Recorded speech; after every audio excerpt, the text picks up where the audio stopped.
11 नवंबर 1888 को मक्का में पैदा हुए एक बच्चे के बारे में ये कोई सोच भी नहीं सकता था कि वो तारीख़ बरे सगीर में ऐसे नकूश छोड़ेगा जो कभी ना मिट सकेंगे।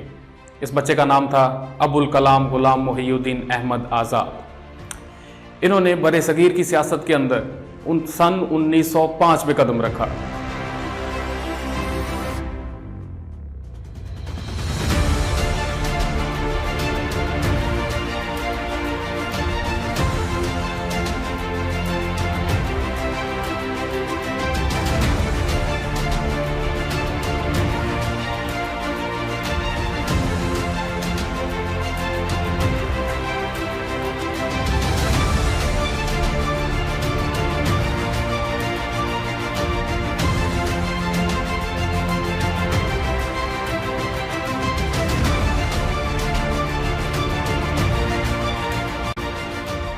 ये वो दौर था जब तकसीम बंगाल के खिलाफ तहरीकें अपने अरूज पर थीं।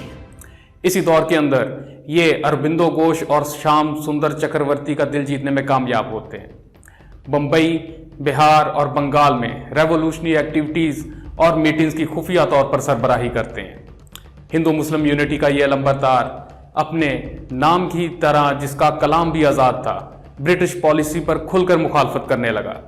इसी के पादाश में इन्हें कई बार जेल की हवा खानी पड़ी, मगर यह पुरअज़्म शख्स किसी भी तौर पर अपना मिशन छोड़ने को तैयार ना था।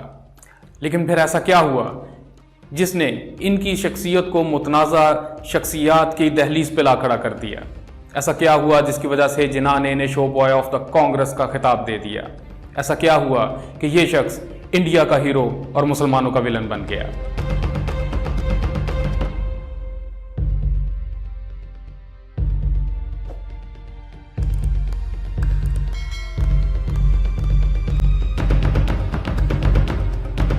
ये बात है सन 1920 की, जब तहरीक खिलाफत अपने अरूज पर थी।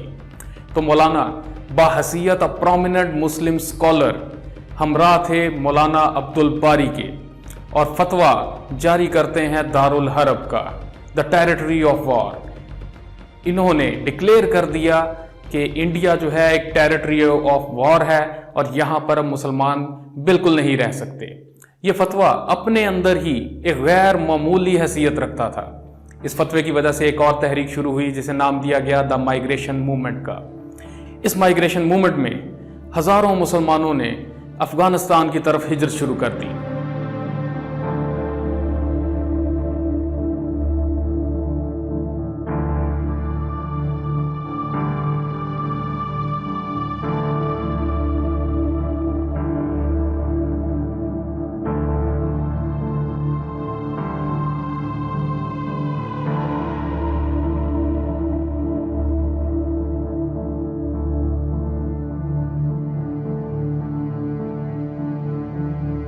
इस हिजरत के दौरान तमाम मुसलमानों ने अपनी तमाम जायदादें अमलाक बेच दी।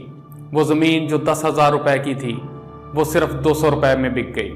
वो बैल जो 200 रुपए का आता था 40 रुपए के एवज फरोख्त कर दिया गया। ये लुटे पुटे मुसाफिर जब अफगानिस्तान तक पहुंचते हैं तो अफगानिस्तान के दरवाजे इनके लिए बंद हो जाते हैं। फ्रंटियर से काबुल तक मुहाजिरीन का एक कब्रिस्तान बन जाता है। खैबर पास लाशों के अंदर ढक जाता है। और हैरानकुन बात यह है कि यह फतवा देने वालों ने कभी भी इस सरजमीन हिंद को नहीं छोड़ा।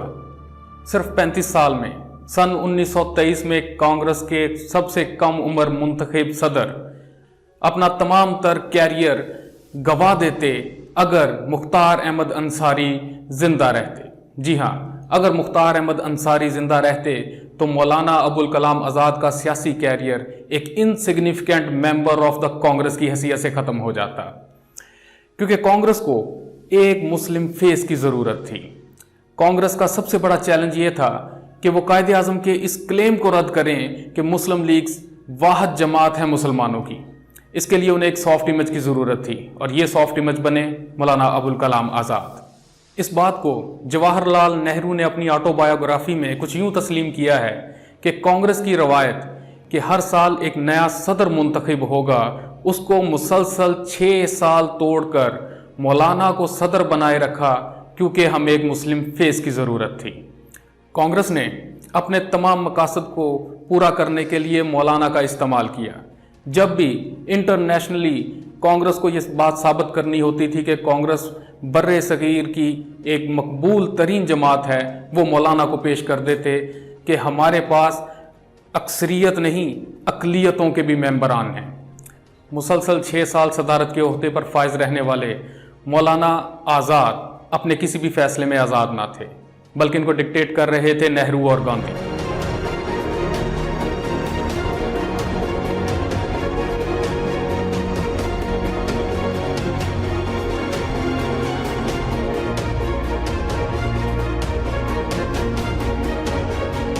सन 1937 में वजारतों की तकसीम पर भी मौलाना की किसी तजवीज़ को भी मद्देनज़र नहीं रखा गया।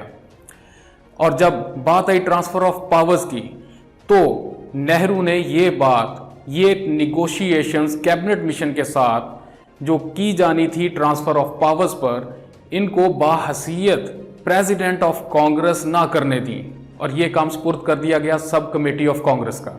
हिंदू मुस्लिम यूनिटी के मानने वाला ये शख्स जो ये कहता था कि अगर आज कुतुब मीनार पर एक फरिश्ता आसमान से उतर के आ जाए और कह दे कि मैं हिंदुस्तान को आज़ादी की नवीद सुनाता हूँ, लेकिन हिंदू मुस्लिम बंटवारे के साथ, तो मैं कभी भी इस आज़ादी को कबूल नहीं करूँगा। ये वो शख्स था जो मानता था कि अगर पाकिस्तान का क़याम होगा तो ये इस्लामी इक़्तिदार और तालीमात के ख़िलाफ़ है और हिंदुस्तान के मुसलमानों के लिए सिर्फ़ एक रास्ता है, वो है हिंदू मुस्लिम यूनिटी। लेकिन हिंदू मुस्लिम यूनिटी बड़े सगीर में ना तो कभी थी और ना कभी हुई। इस बात की गवाही नेहरू के इस बयान ने दी जब नेहरू ने सन 1945 में ये कहा कि वो मुझे नहीं समझा, मैं उसे नहीं समझा। हम हिंदू मुस्लिम सवाल के अलावा और भी बहुत सारे सवालों पर जुदा हैं, लिहाजा मैं तजवीज़ करता हूँ कि मौलाना को सदारत से दस्तबरदार हो जाना चाहिए। तो यूँ मौलाना का सियासी सफ़र अपने इख्तिताम को पहुँचा। And right after the partition मौलाना को इंडिया का सबसे पहला एजुकेशनल मिनिस्टर लगा दिया गया। खुदादाद सलाहियतों के मालिक मौलाना अबुल कलाम आज़ाद ने इंडियन एजुकेशनल सिस्टम में जो मौज़ात दिखाए हैं, उसकी गवाह आज हर आँख है। मौलाना की शख्सियत, किरदार, इस पर तो कोई सवाल नहीं, लेकिन इनके सियासी पस मंज़र पर जो इनकी शख्सियत पर सवाल उठता है, उसका फ़ैसला अब आप कीजिए। And don't forget to like and subscribe our channel. Thank you.